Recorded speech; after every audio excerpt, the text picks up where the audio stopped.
Good afternoon, everyone. I'd just like to start out by asking all of you one simple, quick question. If everything needed a creator, then who created God? Or where did God come from?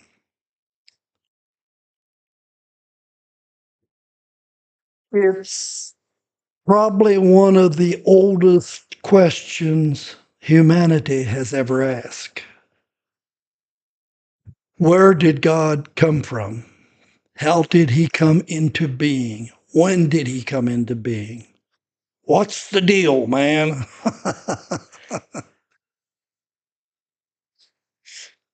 Hope y'all don't mind my sexy, sexy glasses. uh, so, where did God come from? Almost every religion talks about God.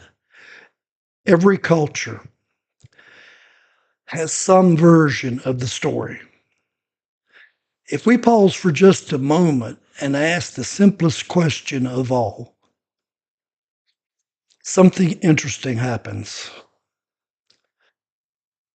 If everything must have a creator, then once again, who created God? For many people, this question feels very uncomfortable. And yes, I can understand that. From childhood, we're often told, don't ask. We're told to simply accept that God has always existed. But if we are allowed to question everything else in life, then why wouldn't we be allowed to question this? Think about that a little bit. Think about it carefully. Most religious teachings say that the universe needed a creator because something cannot appear out of nothing.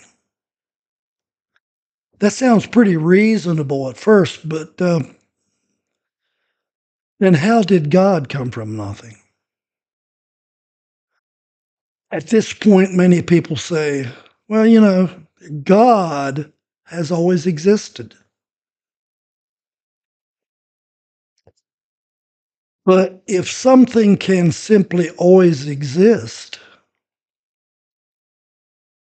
then why couldn't the universe always exist? Why wasn't the universe always there? From the beginning, whatever the beginning was, why did the universe need a beginning? Why couldn't reality itself be eternal? Why must there be a separate supernatural being behind it all? These questions, they're not meant to attack someone's beliefs or their belief system.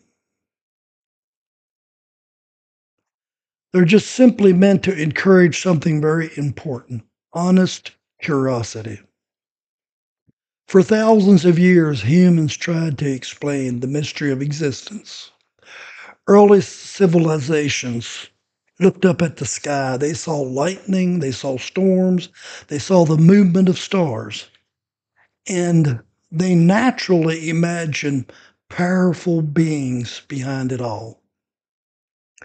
The Greeks, they imagined the gods on Mount Olympus.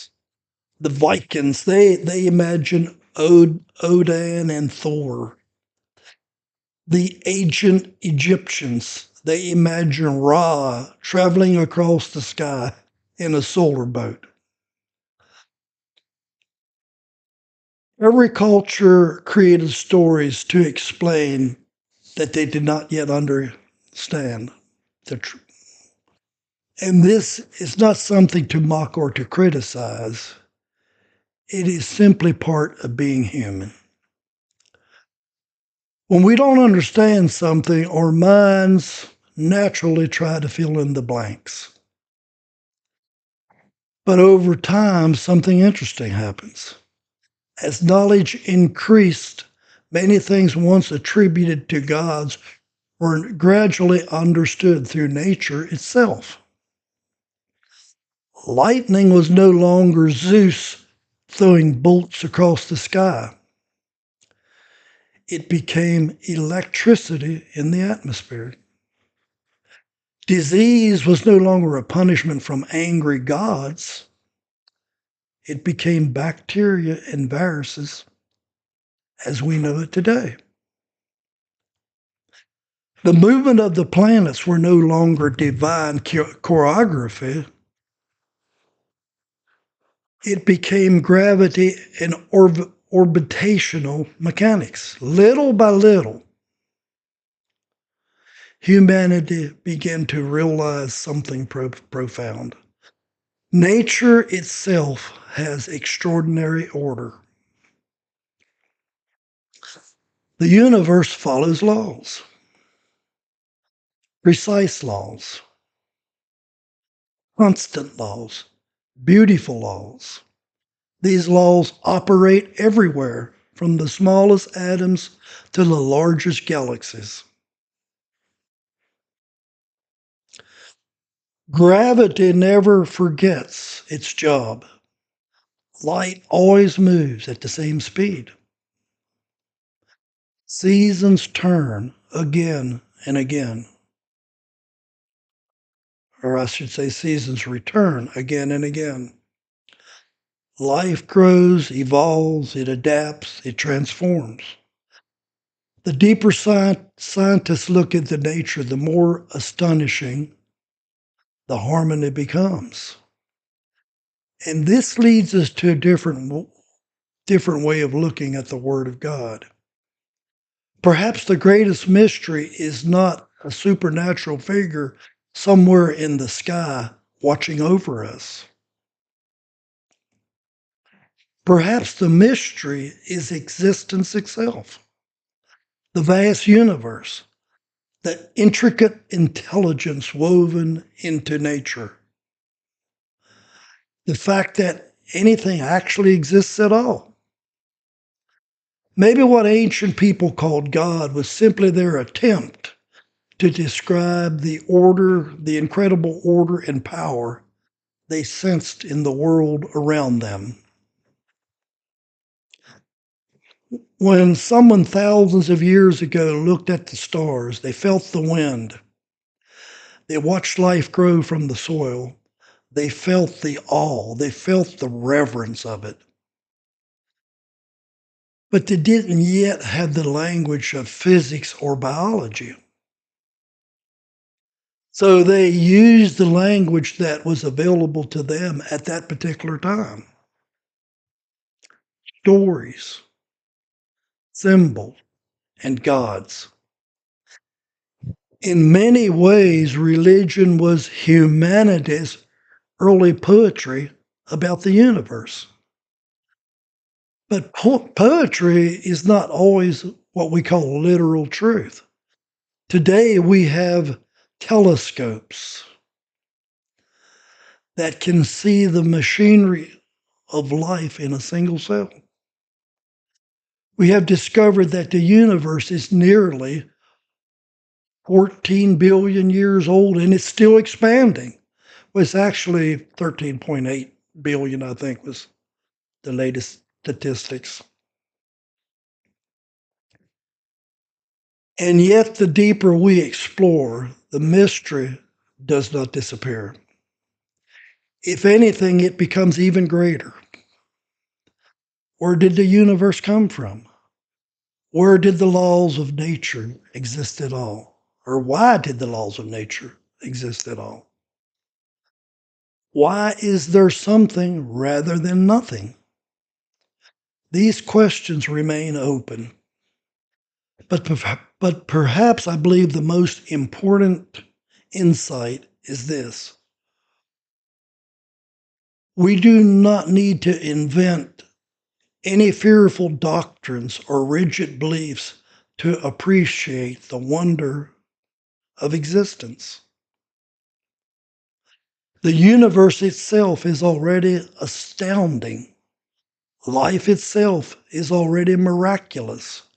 The fact that consciousness can emerge from the universe and ask these simple questions may be one of the greatest mysteries of all.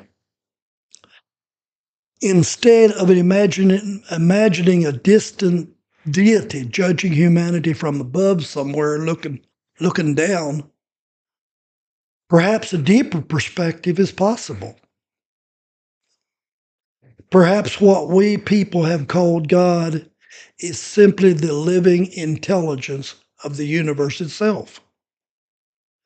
The same intelligence that forms galaxies, stars, forests, oceans, and human minds. The same intelligence that allows seeds to grow, seasons to change, and life to evolve.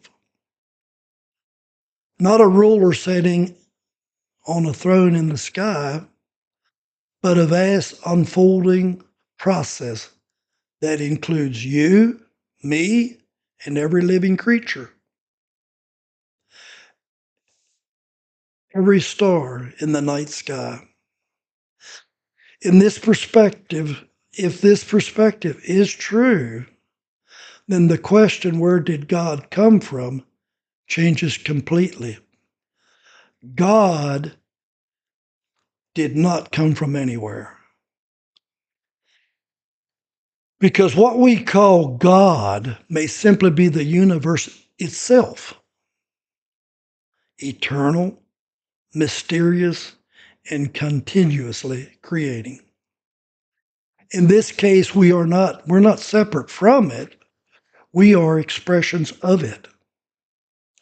Perhaps it is realizing that we are part of that same magnificent unfolding story.